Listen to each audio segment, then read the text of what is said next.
On April 2nd, 1982, Russell Burrows was making his way through a quiet valley in southern Illinois. Nothing out of the ordinary, nothing dramatic, just another day poking around the woods. And Burrows wasn't some casual hiker either. He was a highly decorated Korean War veteran, a battle-tested officer, and an experienced caver who'd survived situations most couldn't dream up in their worst nightmares. He was just about ready to head home when his boot landed on what looked like a plain, flat slab of rock, and then the ground just dropped out from underneath him. In seconds, he was plunged into a hidden pit.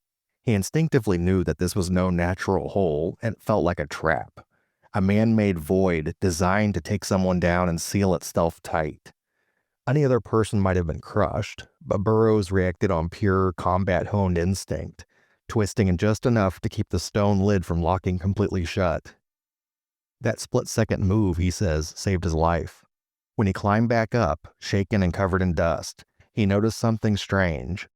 The underside was carved with strange symbols, and peering back into the hole, the pit itself held more carved stone, including a massive ancient-looking stone face staring across the dark chamber, right next to a sealed doorway.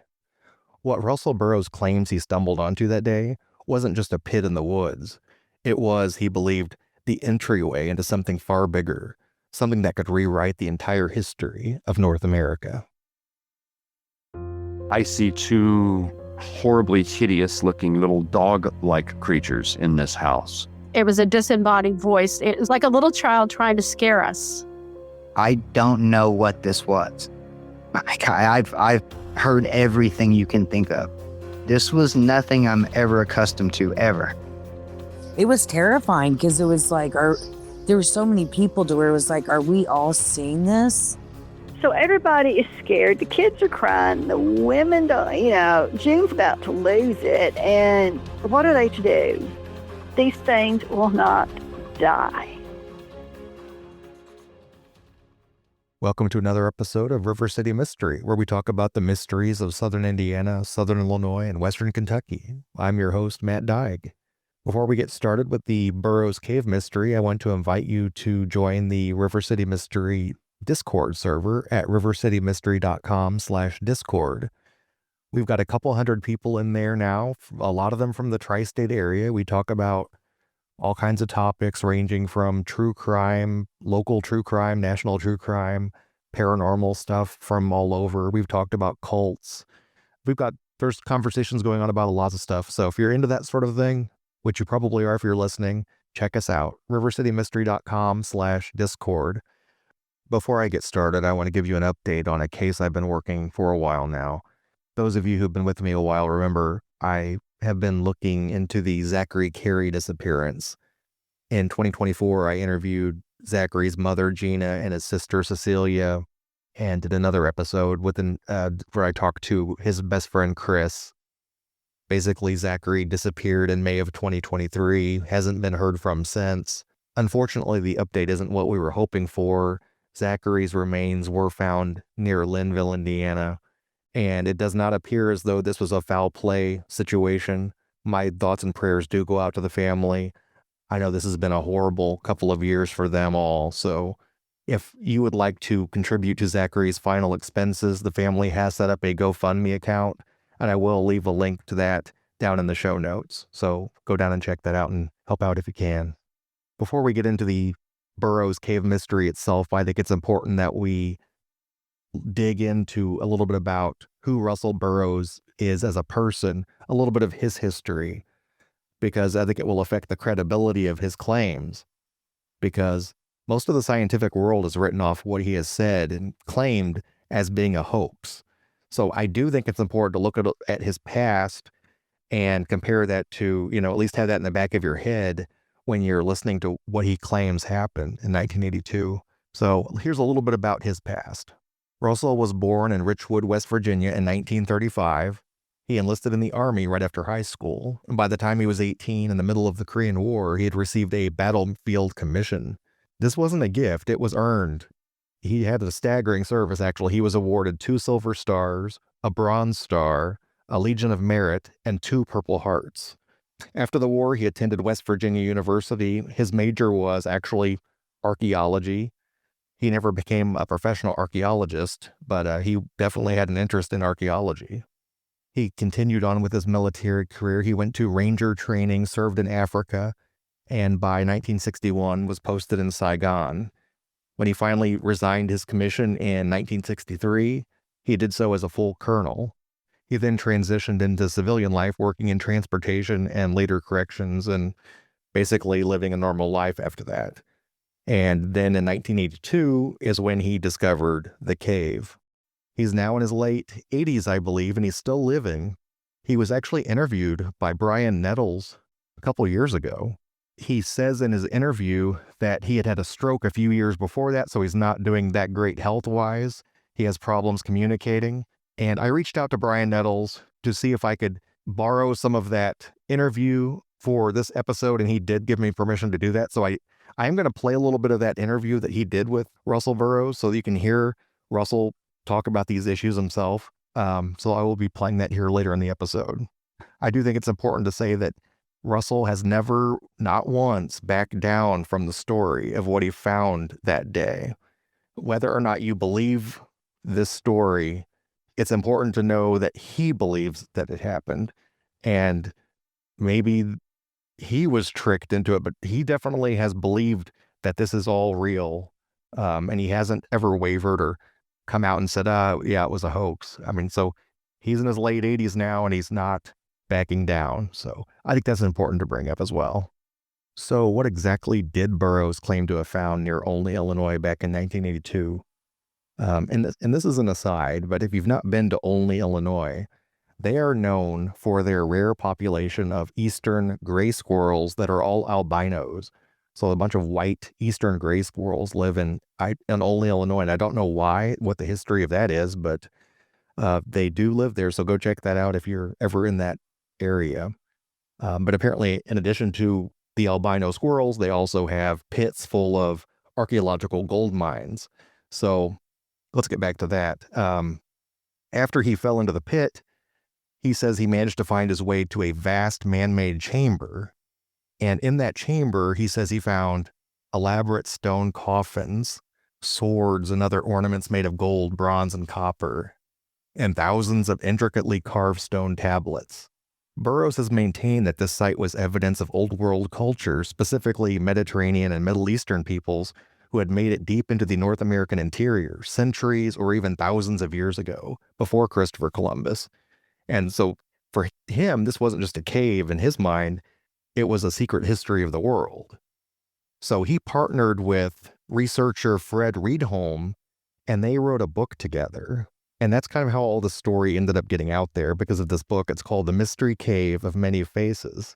And this book is basically a deep dive into the entire story of the finding of the cave and what they found. And it even goes into various disputes with neighbors, and there's a lot of side stories involved here that you can definitely check out the book.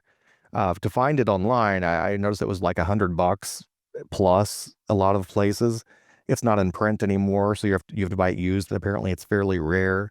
So there is a website, and I have a link in the show notes where you can actually read it for free. I believe Brian Nettles, I mentioned earlier, and I'll talk a little bit more about him shortly, but I think he started this website where he's researching a lot of these stones and the language on the little inscriptions and things like that. So he also has the book on that website that I've got linked down below. I think it should be known that the cave's location has never been publicly verified. So the thousands of carved stone tablets that Burrows claims to have recovered are the only tangible evidence that we have. And they are fascinating. And like I said, links are below. Check them out. Make up your own mind on what you think there. But they're basically a linguistic and artistic jigsaw puzzle. They're reportedly covered in a mix of different scripts. There's Egyptian-like hieroglyphs, ancient Greek characters, Phoenician symbols, other symbols that don't seem to map with any known script. Artistically, they show faces, ships, warriors, things that look like royal or elite figures. Often they have the Middle Eastern or Mediterranean features on them. Those in the pro-Russell Burrows camp, the believers, argue that this mix of scripts and styles makes perfect sense. if a refugee group or a long-distance trading expedition was a true blend of cultures, say Phoenician traders, Greek soldiers, Egyptian sailors, and others, then a mixed language and style on their memorial stones is exactly what you'd expect to see. It's of artifacts of multicultural travelers, but the skeptics pounce on this very point, and they say it's a hodgepodge, saying it looks like a confused forgery. And they point to the craftsmanship, which ranges from meticulously detailed to surprisingly crude. And supporters counter, well, maybe the detailed ones were carved by the trained scribes and the crude ones were made by the illiterate soldiers who just tried their best. So you wouldn't have just a bunch of people who were trained scribes, making these things. There's a mix of people. So you've got people in both camps making their arguments for why you might have a hodgepodge of different styles and techniques on these stones. Regardless of their origin, someone put an immense amount of time into creating these artifacts. Were they ancient artisans documenting a lost voyage, or just some guy making these in his basement trying to fool the world? We don't know.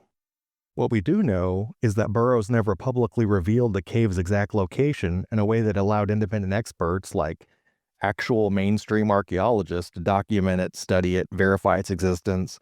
And he always gave explanations like he was worried about looters and fear of government seizure and landowner issues, and maybe those are legit, I don't know. But the fact remains, no one besides Russell Burrows and a few of his close associates have ever definitively walked inside the cave.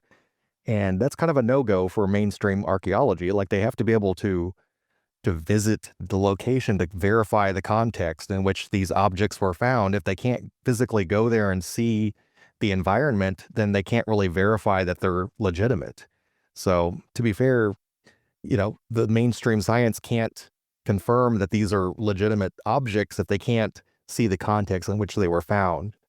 On the flip side, I think the hoax theory has its own problems. Like, if the whole reason for this was financial motive, he never really made a lot of money off of this quote unquote hoax.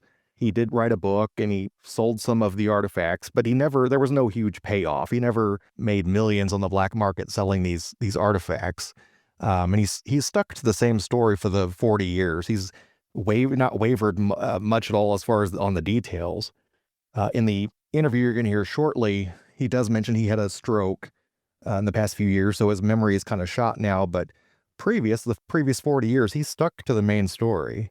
He doesn't really meet the profile of someone who would make up a hoax like this. I mean, he's a decorated war veteran, somebody who doesn't seem like he would risk his entire reputation to, for this cave story. It just doesn't add up in my head, but anything is possible, as we know, but it's one of those things that just doesn't, the dots don't connect there necessarily.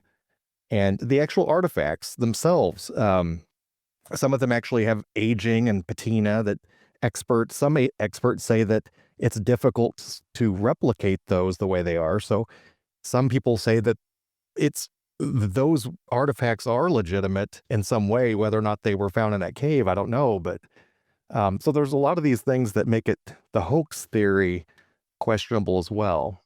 And next, I want you to hear part of an interview with Brian Nettles and Russell Burrows. This was a couple of years ago. As I mentioned, Russell Burrows had a stroke several years before this interview, and he's not able to really do interviews, or I would reach out to him, but this was probably the last interview that he's doing. And I reached out to Brian, and he did say I could use this interview in my podcast episode, so I appreciate that. Brian runs a site called Book of Mormon Heartland.com, and as a hobby, he researches ancient languages. And Brian has been working on a project where he's comparing artifacts found in Michigan in 1910 to the Burrows Cave artifacts. So he's got some fascinating similarities that he compares those two findings in that video that I will link in the show notes. But the video that Russell Burrows is interviewed, where I have here in the upcoming clip, Russell talks about a few basic things about the find. And I just think it's important that you hear from Russell Burrows himself so you can kind of get a feel for what his thoughts are on this. I do have the links for Brian Nettles' website down in the show notes, so check that out, as well as his YouTube video where he's doing the full interview. So check that out as well. So this is the interview between Brian Nettles and Russell Burrows. Doing interviews is not something that I normally do. I'm not one that has a podcast where I interview a lot of people, but this was just a great opportunity for me. Like I said, my name is Brian Nettles, and I'm here because I wanted to interview Russell Burrows. I'm a person who does a lot of investigating ancient artifacts, trying to uncover the writing system of them. I've done a lot of research on the Michigan artifacts, and recently I was introduced to the Burrows Cave artifacts. And as I looked at them and started to compare them with what I saw in Michigan, I saw some things that I thought were very, very compelling. And so because of that, I became interested, and I reached out to Russell Burrows to see if he would allow me to talk with him and get some more information, because my whole purpose, my goal is I want to get a good compilation of all of the images to do language study. And so that's where I'm coming from. Now, Russell, would you like to take a moment to introduce yourself a little bit? I'm Russell Burrows, and I had the mixed fortune of finding a cave back 1982. Should have kept my big mouth shut. So you have a long story that has been told and continues to be told. You've written a book, A Cave of Many Faces. It was co-authored by other people. You found the cave in 1982. So you are the Russell Burrows who was attributed to Burrows Cave, right? How old are you now, Mr. Burrows? 87. 87. That old crock. Now, you've told me something about the state of your health, and it's probably important that everybody know the state of your health right now. So my understanding is that you had a stroke recently. 3 years ago. About 3 years ago, you had a stroke. That's so unfortunate. Yeah, and you told me earlier that it has had an effect on your memory, so your memory is not as good as it used to be. Right. Okay. So we just need to make certain that we're aware of that. Russell has told me that if he says anything that conflicts with the book, go with the book, right? Right. Okay. Go with the book. So I do have a list of questions that I wanted to ask you. So let me see. One of the questions I have is, okay, is it true you are the one who found the cave? Yes. Okay. Do you believe that the artifacts that you brought out of the... Yeah. Okay, you believe that they are ancient? Yes. How old do you think they are as a matter of opinion? 2,000 years. About 2,000 years? Okay.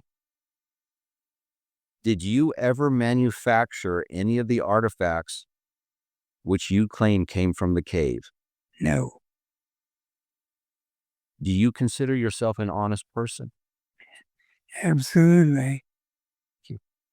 Did anyone else you are aware of ever manufacture any of the artifacts which you claim came from the cave and claim to be ancient, knowing that they were not? Yeah, that crumb, Harry Hubbard,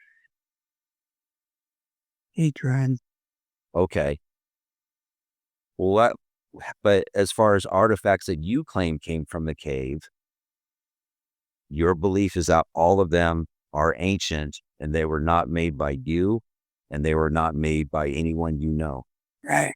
That's right. Okay. Did you ever manufacture any replicas of the objects found in the cave? No. No. Okay. Did anyone else you are aware of ever manufacture any replicas of the objects you found in the cave? Yes. Would you like to expound on that? Yeah. The man who owns the property is dead now, but he took all the metal. He owns a foundry over in St. Louis. He took them all over there and manufactured lead reproductions. Okay. and then coated it with gold. Okay. So that would be Mr. Black? Yeah. Okay, Mr. Black is written about in the book. Okay. Approximately how many artifacts did you take out of the cave? The book says about 4,000. Does that sound correct to you? Yeah, gross. Okay. And about what percentage of the artifacts do you think had writings on them? Seems like all of them. Okay, well, many of them have faces, and many of the faces had writings on them. Yeah. Okay. Now, did you create the writing system that is found on the artifacts? No. No. So you attest that this writing system was not concocted by you or any other person you are aware of who lived in the past, say, 150 years. That's right. That's right. Okay.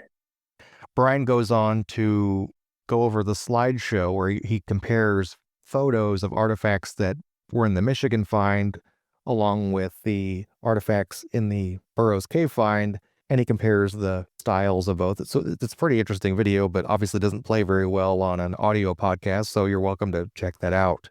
But I wanted you to hear Russell himself talk about the situation so you could hear his voice and his take on it. So the truth is, all these decades later, we simply don't know whether the cave exists or not, or whether the stones are truly ancient or modern creations by some guy in a basement. This remains one of those mysteries that's never quite been solved, and it's a mystery from the tri-state area, so I wanted to bring it up, and it definitely falls into the realm of what we would talk about here. So I'd like to hear your opinion. If you have thoughts on this, join the Discord, rivercitymystery.com/Discord, and let us know what you think. Thank you for listening to this episode. Until next time, take care.